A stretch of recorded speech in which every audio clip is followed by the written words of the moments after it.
Good morning. It is great to be with you again, even if we can't meet in person. Today is another opportunity to celebrate and share God's message of hope in some way, even if it's not the way we're used to.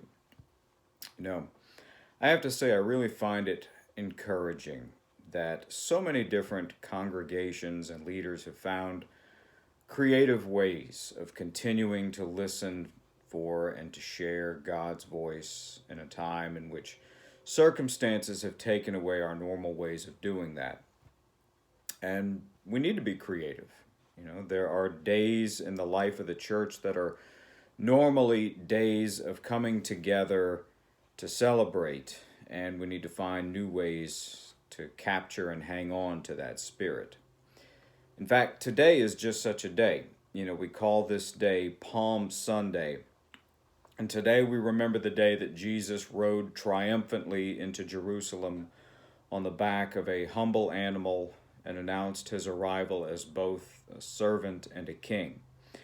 And if you've ever been part of a congregation that makes a big deal out of Palm Sunday, you know it can be quite a bit of an ordeal. Sometimes we celebrate Jesus' place in our lives with our own palm branches, construction paper, or otherwise. Sometimes with special processionals, usually with singing special hymns. All in all, it's kind of a parade atmosphere. And here in this part of the world, we certainly know parades mean crowds of people coming together to celebrate and make some noise. But that isn't really possible right now. Today, on Palm Sunday, our parking lots are empty and our sanctuaries are quiet. And it would be very easy today, I think, to allow our spirits to be darkened and subdued by the absence of our hosannas and our songs of praise. The crowd gathered to meet Jesus on his way into Jerusalem because something extraordinary was happening. And without the crowd, it's easy to lose any sense of the extraordinary and our collective spirit of joy. But it's also important to remember what brought many of the people in that crowd together. The Apostle John tells us today in chapter 12 of his Gospel, beginning at the 12th verse, that much of the crowd following Jesus was there because they heard of his most recent miracle. That miracle comes from our reading last week, actually, where we see Jesus exercise his power and authority over death to restore life to his friend Lazarus.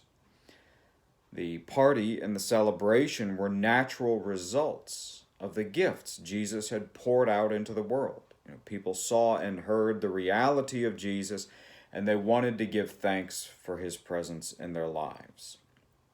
And so, if we are to find some sense of celebration today, and a spirit that sings out its joy, we need to start in the same place. We need not to be carried along by a mob, but rather to look for the work of Jesus in our world and in our own ways. Let us look to our lives, to our loved ones, our friends, our neighbors, the stories we hear from all across the world, where we see healing, where we see hope and joy, where we see creative expressions of love, where we see compassion and forgiveness and sharing and mercy, where we see those who do not abandon the suffering. In all those places, we see Jesus hard at work in this world.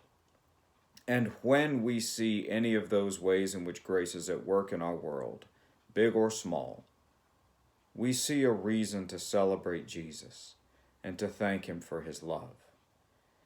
It doesn't have to be a multitude that comes together for this celebration, but we can rest assured that multitudes are celebrating. People all across the world are giving thanks for some grace they experienced. Even if you praise God quietly on your own, you are joining the chorus of his kingdom in blessing the name of the Lord. So I invite you today to have a party for Jesus. On your own or with your family, I invite you to consider how you've seen love and mercy at work around you just this week. And if you have the opportunity, share this question with others. You will find something to celebrate together. And when you celebrate, Jesus will be there. He does love a good party. Thank you for sharing this moment with me. I hope you have a terrific day.